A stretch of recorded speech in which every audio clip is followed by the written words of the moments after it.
Patricio del Real is Associate Professor of Art and Architecture at Harvard University. He's also the author of the forthcoming book, Constructing Latin America, Architecture, Politics, and Race at the Museum of Modern Art. Patricio, welcome. Thank you. Thank you for the invitation to join you on the podcast of Dr. Class. You've just written this book about Latin American modern architecture and the Museum of Modern Art, MOMA, as it's called for short. You talk about having been the curatorial assistant for a major 2015 show there about Latin American architecture. I know that's the genesis of the book, but could you tell us with a bit more detail about how you got the idea for this book? When did you know you wanted to write a book? I will actually go back, way back, to always being curious of Latin America, what Latin America was while growing up in Puerto Rico with Cuban parents. Growing up in the Caribbean, in Puerto Rico, the question of identity or belonging was always kind of there, is always in the air. So that brought with me a curiosity about this region, this idea called Latin America. So that's a question I've been pursuing from different perspectives for a while, I could say. But again, to answer directly your question, is that the genesis of the book was my PhD dissertation that I did when I came to New York in 2005. So that's the start of trying to manage it within a theoretical construct. It's interesting because I originally intended to write or do research on the impact of informal housing in modern architecture in Latin America. And this was actually came about from long research that I have been doing in Cuba, actually informal housing in Cuba. So my research took a different turn, let's say. During the PhD studies, when I did a course on architectural historiography, I took on this quite prominent US architectural historian, Henry Russell Hitchcock, who had done this seminal exhibition at MOMA, Latin American Architecture, since 1945. This is a show that everyone cites and everyone has a comment about it, but no one has really looked deeply into this exhibition. And I thought it really deserved much more focused research, but also to take it from different angles than the ones that have been cited. And it was generally used in the scholarship and in the world of architecture. So you went from informal housing to the MoMA. Yes. Two poles, completely different pole. All right. But all within the history of modern architecture. I was always very interested in understanding how the discursive practices, the way we talk about modern architecture, conditions our ideas of the world, how we interpret the world, how we map the world. Why is the informality, right, or slums, whatnot, was positioned in a particular way in the histories of architecture or not at all, right? That was kind of my interest. So when I shifted to the idea of Latin America, it did retain the element of the narratives and the story of modern architecture, right? That has become very, very important in the study of architecture. So you decided to write this dissertation and then this book. Mm-hmm. Could you tell us a bit about some of the obstacles you faced researching the book? One of the things that changed from the dissertation to the book, perhaps one of the obstacles, was the emphasis on the focus on race, which was something that at the time I was doing the dissertation, to be very honest, people did not feel very comfortable in supporting. I really did want to, with the book, go back to all my research and go back to the conception of the book and understand how the question of race and then the question of genders played within this larger narrative. It's interesting that even some people cautioned me against using the word race on the title, which is, interesting how things have changed from then to now. So the book does take on those two questions, race and gender, and it continues with the theme of politics, right, which was there from the start. In that sense, to be also honest, I think one of the obstacles was the writing of one of the chapters, chapter 3 on Brazil Builds, because this is an exhibition that has been very well studied. But because it was well studied, One, I didn't really want to write about it because everything has been said, what can I add? But then because I returned to this question of race and the question of gender, I started to build on this and really amplifying, if you will, or reconnecting this exhibition to a question which I found very important and I truly believe is there, which is this construction of race that is fundamental to understand the imaginary of Latin America in the United States and how this mobilized and used in exhibitions at the Museum of Modern Art in this case. So what I tried to do then is to follow these threads and see how they are then connected beyond architecture exhibitions into fashion magazines, into general popular culture in the United States. And of course, how it's also connected with the governmental apparatus, if you will, the Office of the Coordinator of Inter-American Affairs and the machinery of Pan-Americanism in this particular case with Brazil Builds, but then how that continues in different ways after Brazil Builds and how actually it's already inaugurated in exhibitions before this seminal show that everybody kind of knows, which is Brazil Builds. The question of acquiring photographs became a complication because I was actually finishing the book during the pandemic. So archives were closed. It took a lot of work and a lot of goodwill and help from people, for example, at MoMA, who actually went beyond. They were incredibly helpful in order to acquire photographs that actually have never been seen before of particular shows. That is one of the most recent obstacles, if you will, of developing the book. One of the things that really fascinated me was how you were always bringing out these threads, but you still use the structure of this exhibit and that exhibit and that exhibit. So would you mind telling our listeners what were the major exhibits you Mhm. Well, there were large, very complicated exhibitions that now you look back and you wonder, how did they get away with this? Without the internet, without communications that we have today. For example, 20 Centuries of Mexican Art that was done in 1940. And it's a massive, massive show. It occupied the entire modernist building of MoMA. We have Brazil Builds that was done in 1943. And then, of course, Latin American architecture since 1945, which was staged in 55. But then there were also smaller shows that perhaps are not as blockbusters, if you will, such as From Le Corbusier to Niemeyer. There's a series of shows that then are also woven into other events or symposia in which I try then to create this tapestry of projects, of shows, of exhibitions. What the book argues is what I call the serial function of exhibitions, is that we should go beyond studying single exhibitions and that we need to see how they are intertwined and interconnected and how these leave a curatorial trail through, in this case, MoMA as the institution. I would argue that this happens in every museum. You have this curatorial trail that you can start putting together so you can understand how exhibitions press on curatorial agendas of a cultural institution like MoMA. But don't you think that changes according to the curators, or do you think there's an institutional vision? I believe there's both. And there's then the conflict between both. I truly believe that institutions have a mission and that they move forward with that mission. In this case, I believe that MoMA had a very clear agenda of establishing a cultural center of modernism in the United States. This was the called project, and many scholars have argued for this, and I think proven this without any doubt. But also then you have the internal agendas of the people who form the institution, which are very important. So what the book does, it looks at the confrontations, the moment of crisis, if you will, the tears in the tapestry when curators have a confrontation. To give you a very clear example, in 1946, to the surprise of many, Philip Johnson returns to MoMA. Philip Johnson had left in the mid-30s to establish a fascist party in the United States. He was a declared fascist. Then he went supposedly through a period of conversion of non-fascism. There's much to be argued about that. But nonetheless, he entered the US military. He went to Harvard, became an architect. And then suddenly in 1946, he returns to MoMA.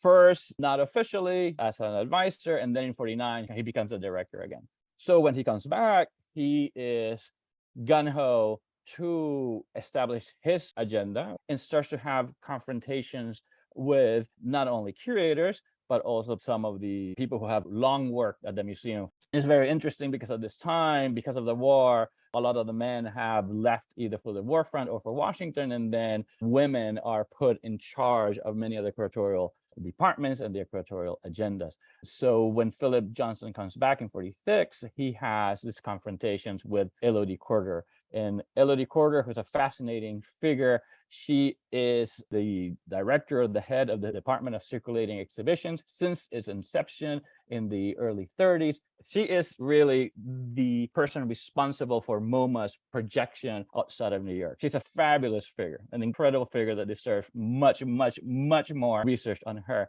But to put this story short, this intense confrontation, and there are all these really interesting memos back and forth between Johnson and Corder. And in the end, what happens is that she resigns. And then Johnson is able to, at least within the Department of Architecture, to complete the takeover. And this is a very interesting moment, again, as you pointed out, of the curatorial agendas of departments that are either being supported or contested or criticized by the overall museum.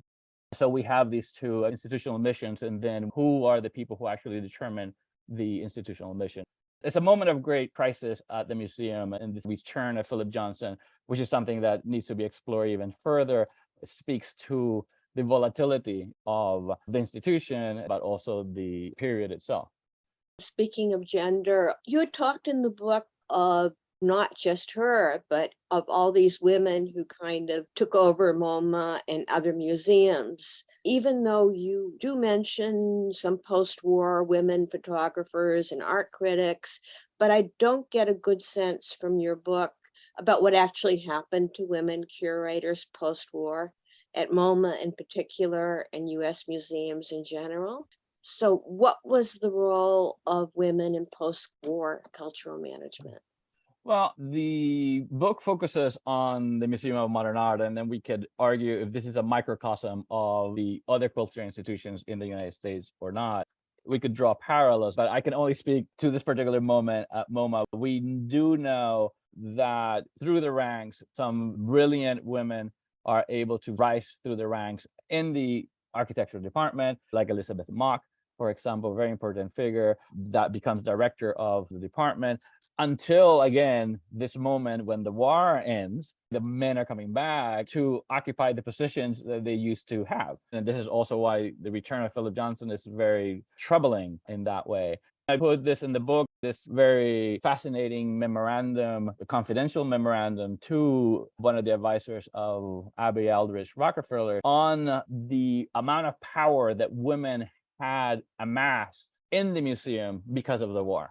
Basically, in the end, they're saying that the museum is filled with feline gossip, for example, that women are having way too much power. There's this comment about pussy pants. I'm really not familiar, but it sounds actually quite derogatory, but also about a museum that is, and I quote, infiltrated by Jews. This incredible radiography, radiografía in español, one would say, of the culture of the moment during the war that speaks to that period, captured in this one memorandum that in the end called for the return of the good businessman. What is fascinating is that this is actually forwarded to Abby Aldrich Rockefeller, who's one of the three women who have founded the Museum of Modern Art. I never found a reply to this, so one never knows exactly how this was taken by Abby Aldrich Rockefeller. One can only guess. But nonetheless, it is clear that it was felt that this type of conversation, this type of commentary was not only allowed, but also needed. That tells you a lot of the position of women in cultural institutions at this time. And then the fact that as the war starts to end, the men start to come back, and women are either being demoted or they find that there's not a good working atmosphere and they start to quit. That was a situation that women curators were suffering at MoMA at the time. Do you think gender makes a difference in how you shape a museum? I think we all experience the world in different ways. So yes, I would argue it also has to do with the way that one is treated, in particular Christian institutions. If one is giving the merit or the value that one deserved, all of that affects the working relation and the working atmosphere that we have in any institution, not only at MoMA. gender is a way to experience the world and experience a cultural institutions. I would say also, other than gender, an interesting facet will be also sexuality. For example, that most of the architecture department at MoMA have been gay men. So I think that also is actually quite an interesting frame to look at this interpersonal politics that are being created in these departments in quite intense situations. There are very difficult times. The war must have been incredibly difficult. I mean, one can only imagine. So you already have an intense situation and intense working relationship. So all this complicates the production of culture. And one could argue also marks the production of culture. So I think what the book tries to do, without over determining the exhibitions, is just to bring these questions, these relationships, and these confrontations to light. But in the end, also look at the exhibitions for what they are, exhibitions, and look how they were composed, look what are the ideas, how the staging was performed, what architectural ideas were tried. Even with all these problems, even with all these conflicts, people still did the work and they still produced these amazing shows. Well, just keeping on the subject of gender and sexuality a minute, I was really interested in your descriptions of how MoMA exhibits in Latin American architecture in general were projected in fashion design and home magazines. Can you talk a bit about that? So I find it quite fascinating, that connection. I also find it quite fascinating the ability to trace these relationships, to trace these kind of ideas, more than just simple echoes, right? But be able to actually find that, for example, the Office of the Coordinator of Inter-American Affairs was very much invested in creating these networks, these inter-American networks. So it's not only that we see an article on Peru, for example, in Peruvian fashion, or Mexican architecture, or Brazilian architecture, right? As an echo, there was Pan Americanism in the air. We can argue for soft reverberations, but when you actually look at the archives, you can actually see that it's constructed, that there is political will, that there is also political value to create these imaginaries through the shelter journals or the popular press. The way they are interpreted, well, that's beyond the mechanisms of creating the circulation. But it was clear, because of the concept of psychological warfare, that we had to create an atmosphere in the United States to change the long-held stereotypes of Latin America, that such infrastructure had to be created. The Coordinator of Inter-American Affairs, that afterwards became the Office of Inter-American Affairs, operated very much to produce that change. And they would mobilize every possible means that US culture and then US commerce could actually do. So it's actually very fascinating when you have a building in Brazil done by Lucio Costa in Rio de Janeiro, which is an upper class, upper middle class apartment building in Rio de Janeiro, that suddenly appears in House Beautiful. How could this happen? Well, obviously, there is a whole machinery that has been going on for some time. But then what one starts to look at on these travel articles is that in 1950, to my surprise, these type of articles were actually promoting the racial ideology of Brazil, of miscegenation. They were actually blatantly in the 1950s saying, oh, look at Brazil. Look at this wonderful modern architecture. Look at this wonderful open culture. It is the product of the mixing of the races. I mean, for me to say that in the journal in 1950s, it's outstanding. Thing I just couldn't get my head around, because you have this projection of idealized race relations in Latin America, and yet we're talking about a period that's way before the civil rights movement in the United States. And the United States government seems to be promoting it. Can you explain a little bit about that?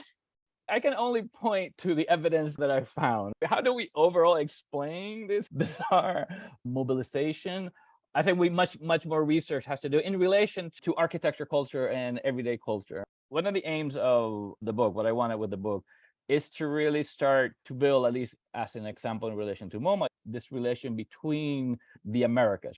How ideas, cultural notions, even cultures of race, actually circulating across the Americas to actually shape US culture. That is not only, the United States exporting culture to Latin America and to the world, but actually the United States is actually receptive of cultural projects for better or worse, that are being produced in Latin America. And I think what the book actually proves is that one of these poles is the Museum of Modern Art. There's a node of circulation of ideas that are produced in Latin America. And they are sort of a node in a center of propagation. It's not only that these exhibitions were shown in New York, these exhibitions traveled across the entire United States. Brazil Builds, it was performed for the first time in 1943, but it actually circulated across the United States, to high schools, to community centers till 1950. So we have this promotion of these beautiful modernist architecture, these tropical environments, but also still in the 1950s, as this House Beautiful article proved, connected to this racial ideology. Of course, it's completely idealized, right, racial ideology, but I think if one starts to then locate it in the context of what is happening in the United States, it has to do also with the fact that the United States has gone out from a white supremacist war, right? The United States is still segregated legally. For better or worse, Brazil, Mexico, and Latin America, perhaps as a whole, is imagined as an alternative, right? Let's look what's happening there, because it seems like they got it right. Somehow they got it right, and we could learn something from Latin America. And this was very clear with Brazilian modernism when Brazil Builds was staged. This argument of we can learn from Brazil was very clearly stated by the museum. Now, which lessons that we can argue in a more hilar más fino, as they say in Spanish, right?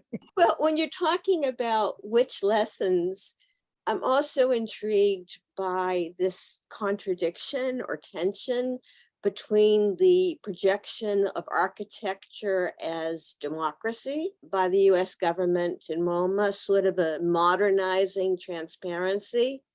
But many of the countries that are being highlighted, like Brazil, Argentina, the relationship with post-coup Guatemala, they all had authoritarian governments. So is that at the time blatantly overlooking reality or wishful thinking, or what's going on?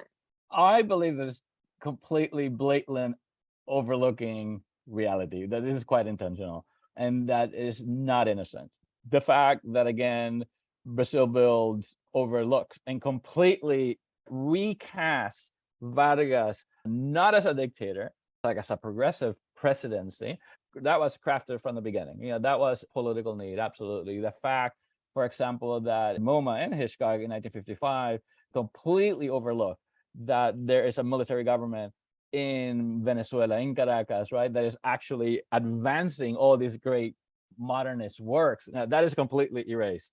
That is part of the political agendas of the exhibitions. Absolutely. There's this undercurrent, right, within the discourse. This is very clear in some of the documents I found in the State Department, but you can actually hear very clear reverberations of this, that authoritarian regimes were necessary for the region. And again, this is when we go back to gender or racial biases that the US imaginary has on Latin America, is that these people down there, they really need strong masculine figure, right? Or also there's the question of imagining Latin Americans as children. So they need strong authoritarian father figures. There's a chapter that I titled Our Man at MoMA, where it's this very fascinating figure, René de Arnoncourt, who is representing MoMA, trying to expand their services, exhibitions, also have books, member centers, expanding membership. But he's also at the same time, this is 1945, he's also blatantly spying for Nelson Rockefeller, who is at the State Department at this time. And he is sent these fabulous letters where Rockefeller tells him, I want you to, under the cover of MoMA, go and actually see what is the political temperature of the region, because there has been reports of great propaganda by the Soviet Union. It's 1945, is the beginning of the formation of the United Nations. So there's need to know where Latin America sits politically. And Darnancourt travels the region and he meets with all these people and he's actually gathering all this information.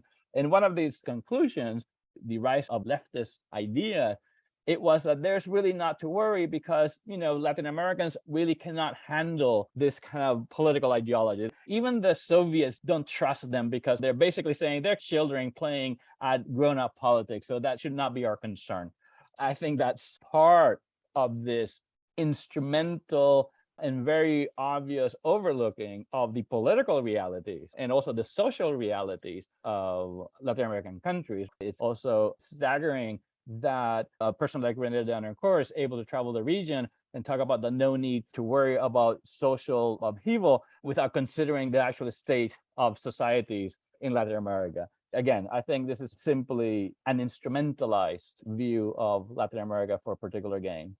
Throughout the book, you talk about the use of architecture as cultural propaganda and lay out a strong case of how exhibits were used to promote Pan-Americanism and later neoliberal corporate values. In other words, the exhibits, although they had high aesthetic value, were very political. But I'm really curious, you passingly mentioned the Cuban Revolution and the gap in Latin American major exhibitions at MoMA between the 50s and 90s. But why wasn't there more involvement during that period? It's not only Cuba, we're talking about the Sandinista Revolution, the conflicts in Central America. The whole world is watching. Why not MoMA?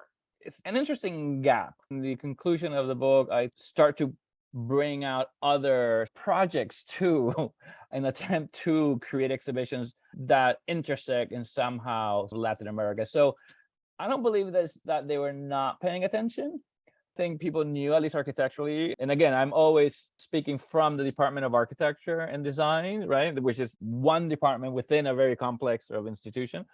So it's not that they did not know, they know what was going on. And there were moments where the architecture was incorporated in shows. But by then, I think there are certainly many reasons. The agendas of the museum and of many museums, they change over time. Also, you need people who are invested in particular ideas, in particular regions, in particular themes to actually carry forth particular projects. They're as complex as exhibitions. It also has to do with what agendas are institutionalized within the museum. And what is fascinating about MoMA is that MoMA does institutionalize its international projection, basically doing exhibitions abroad, etc., with what is called the international program. It institutionalizes this group that aim to help in the international projection of MoMA called the International Council, which is basically a group of high-powered people from across the world that come as a group to help promote the project of the international program. So within that, there are attempts to engage and re-engage the region in particular ways. I do believe that the Cuban Revolution makes things very sensitive and quite difficult. The ability to actually just in 1955, 54, 55, send the prime architecture historian to Latin America to gather examples and just put a show, right? I think by 1960, it's clear that you can't do that anymore. So the situation in the region actually has changed also. So that's actually quite important as an overall culture. At the same time, when we look at architecture culture itself, I think architecture culture in the United States and in the Department of Architecture is focused on the crisis of modernism. In what is seen in Latin America, one could argue that people at MoMA, particularly Arthur Drexler, who was the director of the department, would see that with the Hitchcock show, enough was done and no more was needed. And that kind of trajectory of modernism in Latin America resolved itself, if we will, in 1960 with Brasilia, and that nothing more needed to be said. And it's unbelievable because the Department of Architecture is completely silent on perhaps what is one of the largest architecture, engineering, and infrastructural projects of the mid-20th century, right? Which is Brasilia. I mean, a whole city being created. And what do they say? Nothing. Absolutely nothing, which is actually bizarre. Again, it is not that they're not cognizant of what is happening. There is a person there at MoMA, Emilio Ambas, who in 1976 will put the Luis Barragan show. So then that becomes a very important show. but it's completely conceptualized as a move away from this tradition of architectural modernism. With that, the cultural conditions, the cultural understanding, the cultural interpretations of the architecture that's being produced in Latin America has completely changed. And the world also has become quite bigger. Ambas also had, in the 70s, he had this amazing project on trying to develop industrial design in Latin America by creating an industrial design center in Buenos Aires. That in the end never happens because of very complicated politics of Argentina. There's been interest, but then there has been very few projects that have consolidated. You described the region as a, quote, architectural think tank. Is that still true today? I hope so. There's so much to talk about. I mean, we've only scratched the surface. People are going to have to read your book. But do you have a new project? I do have several projects in the work. One, I'm taking up the longstanding research on the Valparaiso School, a project that I've been interested for a very long time. And this has to do with a question of future or a future in architecture. Can architecture imagine the future that is architecture create or reopen spaces of hope? So that's a project that I'm restarting now.